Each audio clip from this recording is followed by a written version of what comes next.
To the channel, and today we're going to be talking about OriginTrail. Thanks for tuning in, guys, and thanks for joining the channel. Here we talk about different cryptocurrencies, and we talk about different projects and smaller projects and mid-cap projects and what they're doing, and we also teach you how to be your own banker and how to work in the crypto ecosystem.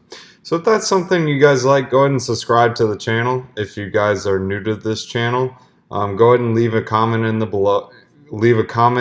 below, basically asking what projects you'd like me to do a review on, what projects you want me to look at, what things you want me to look into on the cryptocurrency atmosphere. Just let me know in the comments below. And again, let's go ahead and get into it, guys. So OriginTrail, you guys have heard, if you have heard of a supply chain for the crypto industry, you've most likely heard about VECHAIN. VECHAIN is one of the biggest ones. A lot of people are like, oh yeah, VECHAIN this, VECHAIN that. That's because they have the most partnerships, like they have PricewaterhouseCoopers, BMW, just to name a few. So OriginTrail, they don't have major partners. They do have one major partner, though. It is with Oracle. Oracle is basically a software-based system, similar to like Amazon Cloud or Google, or not Google, but what is that other one? Microsoft, just like a software-based type of thing. Here's the different things that OriginTrail is trying to disrupt. Or not disrupt, but help and move along.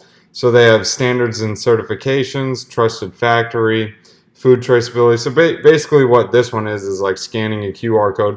No, guys, they are not trying to be the QR code scanning. That is not what they're trying to do. They're trying to be the data management. So a lot of people are getting confused, like, oh, so it's a scanning app. You scan it, and no, that's not all they are. They're more than that. They're the data. They're the powerhouse behind it. So, like, for example, well, Walmart is not a great example because Walmart is a powerhouse. So I guess a better example would be like your local grocer. No, they aren't the local grocer. They're the back interworkings and the back systems. They're the actual thing that makes sure the grocery store is stocked, make sure their inventory gets on time, and so on. So this is huge. This is needed right now. Supply chain industry and management is huge. I mean, sure, you can use a manager or a company that's centralized, but the problem with a centralized system is that there's more chances for shutdown. So like if you have Google managing it or any other major blockchain, I mean, even in the crypto sphere, you have centralized exchanges that shut down. Like this week, I couldn't trade on Binance because it was down. It's a centralized exchange. Now, if I go to Uniswap or another DEX, it's like, yeah, I can trade 24/7. You can't stop me.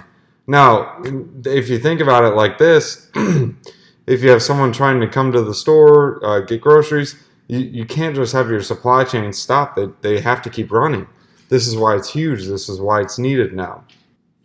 So we saw big things like this in Canada where they had an oversupply of food, but yet they had to throw it all out because tons of restaurants closed down and they couldn't send them to the restaurants because, well, the restaurants were closed and no one was eating. So there's a huge demand in the residential side because everyone's staying home and they need food.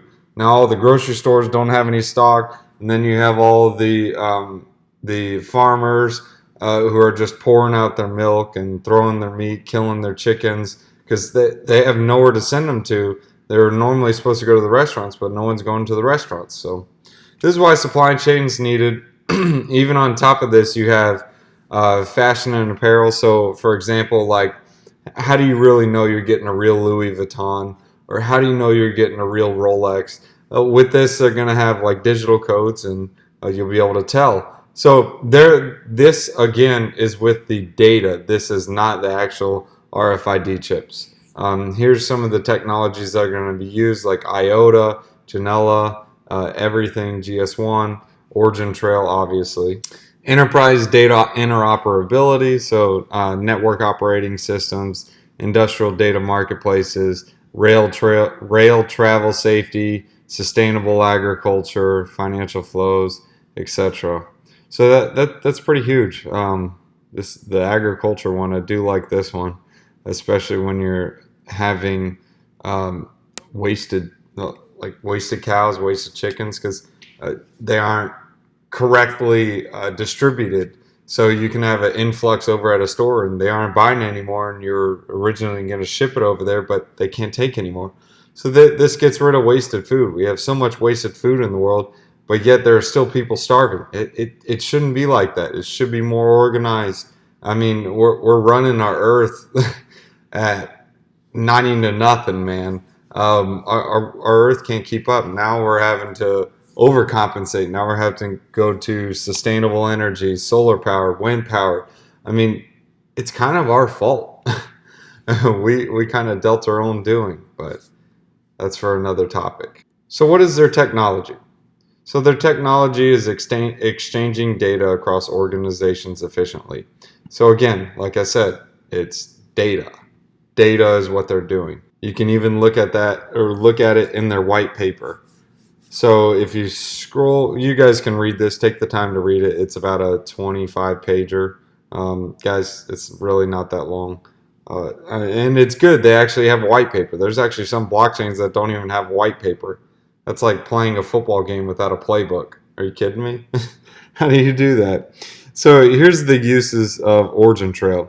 Product authentication, journey visibility, recall, efficiency. So that's huge too. So like a lot of times when the stores, you return that item, the store doesn't know what to do with it, and then they just send it back to Ross, or they send it out to liquidation outlets. Well, that's good for you and I because we can get stuff cheap, but still, it's not, in the long run, it's not. Because they have to sell that to a wholesaler, their supplies, they're going to have to juice their prices. So now you stinking have to pay or you have to pay like $150 for a toaster that costs like $25. It's because people take it back and, oh, it doesn't work here, we'll take it back, whatever. Or they'll buy it, use it 60 days within the warranty, return the toaster, and move along. But yeah, I mean, there's so many different inefficiencies in the supply chain industry. Product freshness. So how do you know your food's good? How do you know that the milk stayed not, or how do you know the milk stayed cold and not got it, or didn't expire, or didn't get too hot, etc. Especially right now with the vaccines coming out. How do you know the vaccine didn't die? How do you know they're just shooting juice in your arm that does nothing? Anyways, I digress. Let's go to page 20 where we talk about the incentives. Oh, so here again, this is what they're looking to do. They're trying to be the network and data layer. So you'll have the D apps working on that. So say, for example, retail, alert systems, original products, so you say, for example, you have Kroger, or not Kroger, I'm sorry, Sanderson Farms, and then you want to sell it to Publix or any of the retailers. So basically it'll go through their network layer, basically saying, oh yeah, it was stored at this temperature, you can get it here, and it was shipped from here to here within 3 days, and so on. And then you also can notate that through the blockchain layer. So this is trying to be the in-between layer. So the blockchain is what makes it public. So these guys are going to be like, okay, I got to make a transaction with this data used, and okay, I'll go ahead and spend the IOTA, Ethereum, or Neo in order to make it public. And that's basically what the use case is for the TRAC tokens, or trace tokens without an E. Here we go. So here's the data flow scheme. I just explained this. So you have the processor, distributors, retailers, and then you have the guys that say DC, which is the data creators. Okay, so I'm going to pay my transaction fee in Ethereum, IOTA, or through Neo, but you're going to be using the transaction fee of TRAC tokens, but you'll still have to use a little bit of Ethereum for it to go through, because it is an ERC20 token. So you can spend the TRAC tokens within the ecosystem. You don't have to make it public. You can make, as soon as you make it public, that's when it's like, okay, it's on the Ethereum blockchain and people can look it up. So if you can keep it with, it's basically a a dual layer system. So you have one layer which is the track tokens, and the second layer which is the actual public blockchains. But track tokens are still public blockchains, don't get that wrong. So you have the data creators and the data holders. So each of these guys get paid for the different transactions that happen within the system. So it's basically, that's the incentive for holding the tokens, is, or not holding them, but the incentive for getting the tokens is like, look, this is how I get paid. This is my job. I'm going to be a data creator and I'm going to be a data holder, so on. You can even put it across, so it'll go from distributor, retailer, processor, certification, alert systems, origin or products. So like there's actually 40% of companies, almost 40% of companies, they cannot 100% guarantee the source of their products. So you can be buying something from the store that says, oh, hey, made in China, or oh, hey, made in Taiwan, but where was it made in China? Was it made in some like sweatshop, or was it made in a fine factory, or was it just made in someone's garage? I mean, we don't know. This is just what the company is telling us. So they're exchanging data across organizations. And the reason why, these are the key challenges that they're going to run into, is poor data interoperability, reluctance to exchange sensitive data, cost of scalability of blockchain technology, and lack of decentralized database solutions. So OriginTrail is trying to be the decentralized supply chain network, which is great. It's needed. You guys can learn more about them here. Just go to their website. These are the different layers that we were talking about. We already saw this part. We already talked about this. We already talked about their white paper.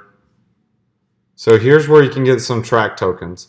You can go to IDEX, Bittrex, ETH. I've never heard of that.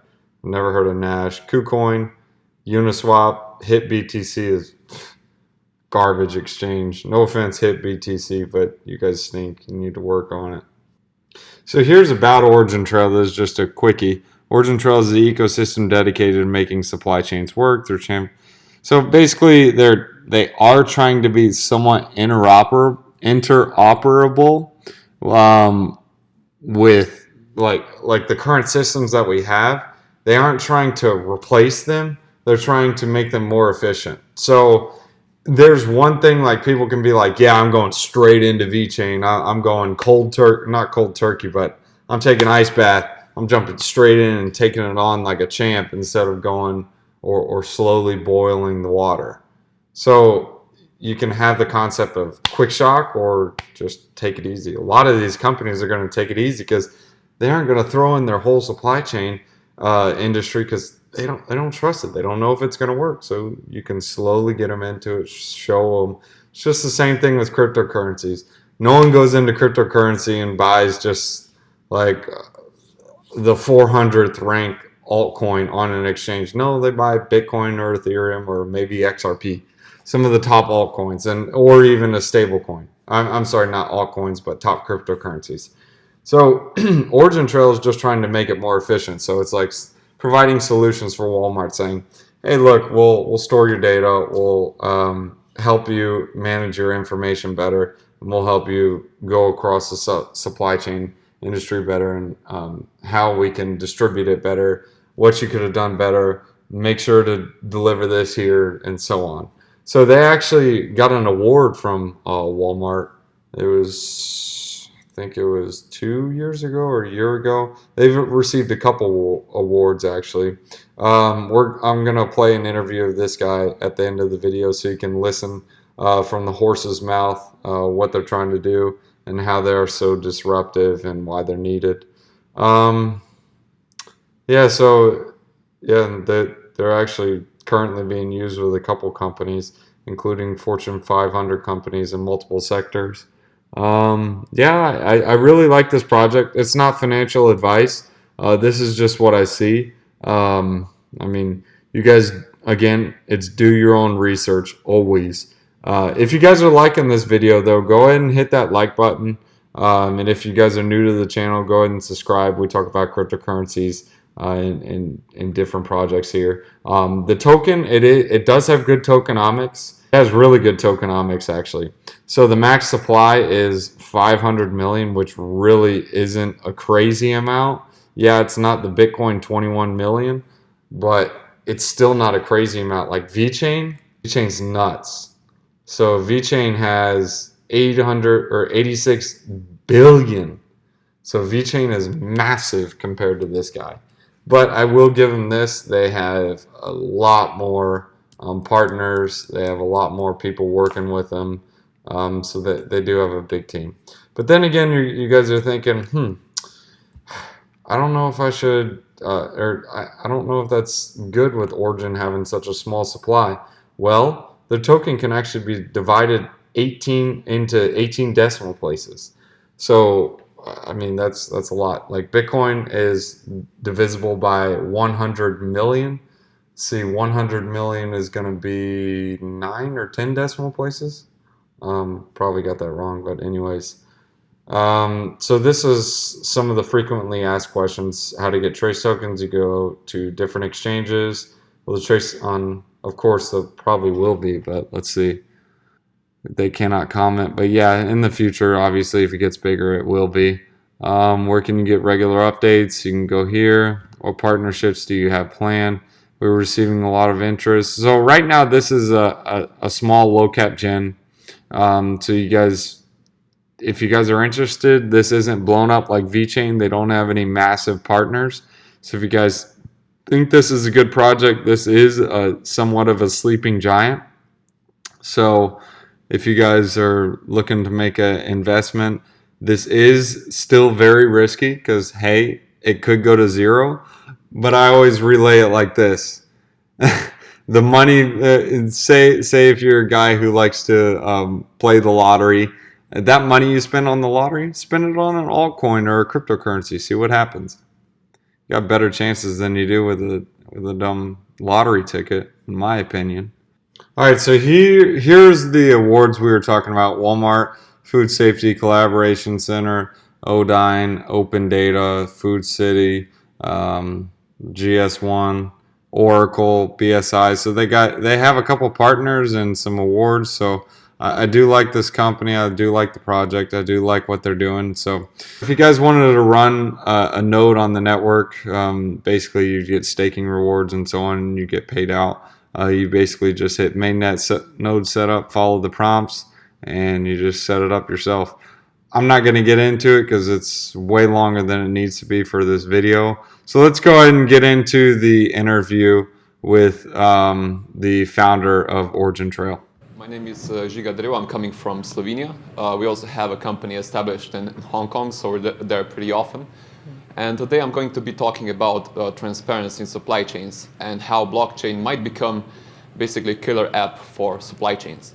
Now, when we started this company back in 2013, and now we have a bit less than a decade of experience in working in supply chains, we were building centralized solution. Over the course of a few years, we realized that blockchain is a very necessary component if you want to increase trust amongst actors that are exchanging data. But why should we care? Why should we care about increasing transparency in supply chains? Why should we care about the usage of blockchain? Well, if you look at this picture, and this picture satellite image was taken by NASA in August this year, and over the course of 2 weeks, this is basically the image of all the fires that were started in Amazonia and elsewhere in South America. Now, in less than a minute, you could see one football pitch of Amazon forest getting on fire. So it was a very, very rapid escalation of a very bad thing. Now you could see this as, the lungs of the planet burning. And, this is creating a huge, huge problem, not only for us living on this planet, but also, environment. And if you don't care about the environment, which I'm sure you do, I'm sure that you care about your own health, that you care about the food that you eat. And there was a survey conducted in the UK, and UK is one of the countries with the highest food safety standards. And they reveal that almost 1/3 of executives cannot vouch for the integrity or the provenance of food ingredients that they put into production, which is a staggering statistic. Now, what's the reason behind this? Why can't we just understand and know where the food is coming from, where products are coming from, what are the roots of supply chains? The supply chains, by the way, generate 2/3 of world's GDP. So you have massive ramifications if something goes wrong. Now, the main challenge in supply chains is to connect so-called data silos. Each company basically harbors a lot of data that can give you a lot of context about what has transpired in supply chains. Yet, companies are only forced to share data one step back, one step forth. So sharing data with their buyer or with their supplier. And this is basically impeding whole supply chain visibility. Now, when you think of supply chains are not chains. It's not linear. It gets even worse. It's a network. And if you want to establish data exchanges amongst companies that are not vertically connected, you can understand how challenging that is. Now the question here is blockchain silver bullet for all the problems in supply chains? I would say that blockchain is a very useful piece of technology, a fundamental piece of technology that can be a driver of trust between companies, exchanging data between companies and consumers, yet it is not the only precondition for better supply chain visibility. Now, this is an example of our client from Australia. You can imagine all those farms, really vast farms. Each farmer owns approximately 30,000 animals, and this is how they muster animals. They go there with helicopters, with dirt bikes, with SUVs, and they basically spend the entire day chasing animals. Now, what you can also see that they're technologically very equipped. I would even say that they have a lot of redundant technology pieces. And when we went back home to visit the ranches, we noticed that farmers are not, they're not that they're not willing, but they lack time to exchange data even with their partners in the supply chain, let alone use fancy blockchain technology that would improve transparency. So what we figured out that if you want to improve transparency, if you want to improve data exchanges, you must not touch the existing processes. You need to catalyze the existing processes. You need to make them easier. And this is one of the main preconditions. Otherwise, you might stumble upon upstream partner enablement problem, as we call them.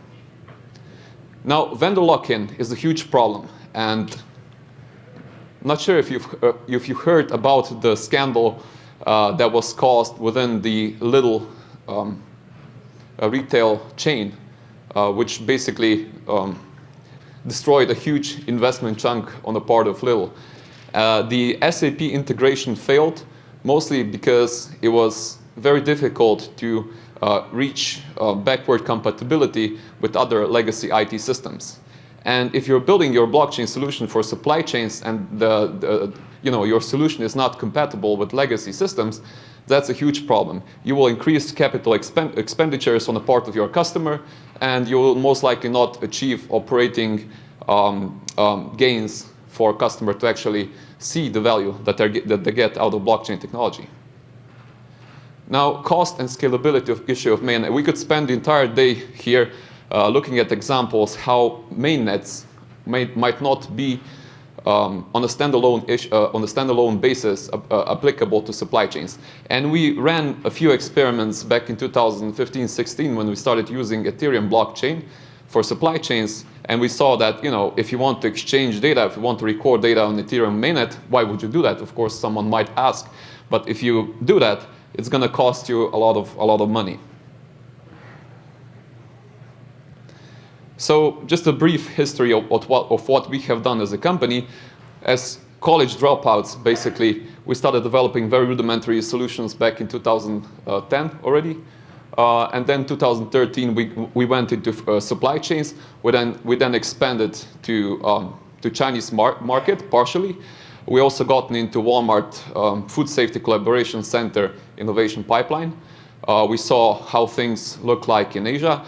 We then expanded into several other sectors. We partnered with Oracle, because Oracle is also offering several, we call them IT legacy systems that still function with our clients. And then later on, we partnered with other bigger companies, market leaders, that are either improving supply chain visibility or making it possible for companies to verify whether or not some company or an individual indeed has a certificate needed to perform certain processes. OriginTrail ecosystem, as we designed it in order to kind of encompass and encapsulate all the solutions based on the problems that I described earlier, is now basically running on 3 core pillars. First one being neutrality. Neutrality meaning that we're building open source layer 2 scalability protocol for mainnets to be useful in supply chain settings.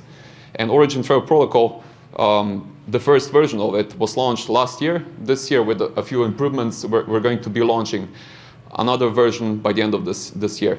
So having this protocol neutral allows us to be present not only within our client talks, but actually we see other companies using it for their supply chain purposes. Usability is a very important pillar in our organization, because we oftentimes notice, we even catch ourselves talking about very abstract things. And when you talk to companies' executives, you need to be offering them something useful. So usability is a very important value to have in your organization, especially in blockchain sector. Then comes inclusiveness. Inclusiveness, you need to be working with your competitors even. If you want to increase supply chain visibility, there are several service providers working with their clients, and those clients need to be exchanging data. So what you need to be working on in supply chains is to catalyze co-opetition and not competition, and that's why inclusiveness. Now, just a quick run through into the OriginTrail protocol. It sits on top of blockchain. It functions as a middleware with graph database being replicated amongst a limited number of nodes, not to incur higher costs. And graph database is being used for the reason of being able to support more interconnected cases of data exchanges in supply chains. On top of it, of course, you can add any application, and I'm going to go through a few examples that I believe are mostly important to give you an idea as to what is the extent, what is the scope of what you can do in supply chains, different sectors using blockchain solutions. Now going into usability pillar. Now this is the recent product that we are launching along with the British Standard Institution. And British Standard Institution is one of the biggest provider of different kind of standards. They go into several different verticals. And with them, our initial aim is to improve veracity and integrity of certificates that they award to companies and individuals. And them as a company, they have 5,000 employees stretched across 90 countries, and they perform over 280,000 audits per year. And imagine, just having all those audited reports recorded in blockchains, it's not very much feasible.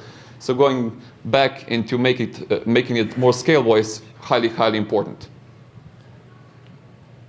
As said, BSI. What is also a good example is a recent case study with a company from London, and they work with a couple of S&P 500 companies like Avery Dennison, and in their case, the objective was to increase transparency in the apparel industry. You can check that example on a website. You can go to the OriginTrail Medium blog post, and you can read more about it. Amongst other technologies used here, it was not only protocol, OriginTrail protocol, but the company, everything out of London, also partner up with IOTA. So you can get a feeling of how important it is to kind of combine certain technologies should the situation require that. Then free-range poultry. Now this is a rather small example, although the poultry is one of the biggest in Southeastern Europe. In their case, it was important to let consumers know what is the provenance of a chicken, basically, for each batch of product that was sent into stores.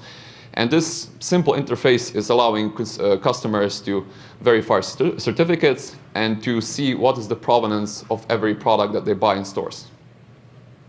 Financial flows. We figured out actually that you can use the same technology that's being used to track chicken drums, to track stolen hacked bitcoins from the Binance exchange. Graph database that we use in the protocol is specifically useful for that because using same logic that we use for tracking events in the supply chain, you can basically apply same rules and start tracking the financial assets that went into several wallets, and in that way you can actually see what is the parallel between basically DeFi and perhaps supply chains of food, which is a pretty cool thing.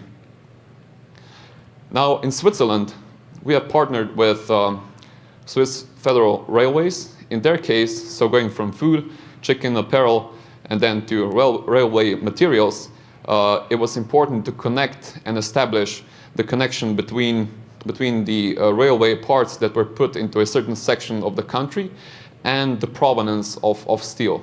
Should something go wrong, so they can more quickly correlate where the steel is coming from, and they can anticipate better where the steel will deteriorate in their existing railway network. So again, very important mission. It's not only about the efficiency gains. After all, it's also about the safety of the passengers. Now, the third principle that we hold very dear is inclusiveness. And in order to improve the capability of our technologies and to be able to equip other partners to have all the knowledge and to have all the technologies that are nowadays available, we launched an organization called Trace Alliance. Now, Trace Alliance to this date is a very loose form of an organization, but what we have achieved so far is that we have onboarded over 100 companies, Deloitte being one of them, GS1, which is a global organization for standardization in supply chains, and having those companies on board, it makes it easier for us to achieve certain things we would otherwise be very much unable to achieve by ourselves. And that leads me to the final part of my presentation. I still have 5 minutes, I see, and if you have any questions, you can interrupt at the beginning of at the end of the presentation. We have launched a new website. You can go to www.origintrail.io and see what use cases, what case studies are possible using blockchain. Now, this is an advent of using this technology for supply chain purposes. But what we have achieved so far is given us a very, very solid ground to increase adoption of blockchain technology for supply chains. Our slogan here being making supply chains work together, because we think that this is the most feasible way to actually improve things, and not only improve things in the technological sector, but going back to the Amazon case, improve things for environment, for yourselves, for people in general. Ziga Drev, what a guy. I like him. He's the founder of the project we were just talking about, OriginTrail. Anyways, so let's go ahead and get into our wisdom one-liners. Well, one of the founders, sorry. Proverbs chapter 24, verses 5.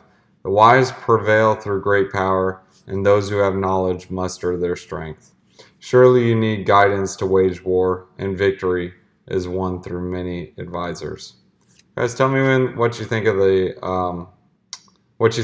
in the comments below. Tell me what that has, if that has any meaning to you. Also, if you guys like this video, hit that like button.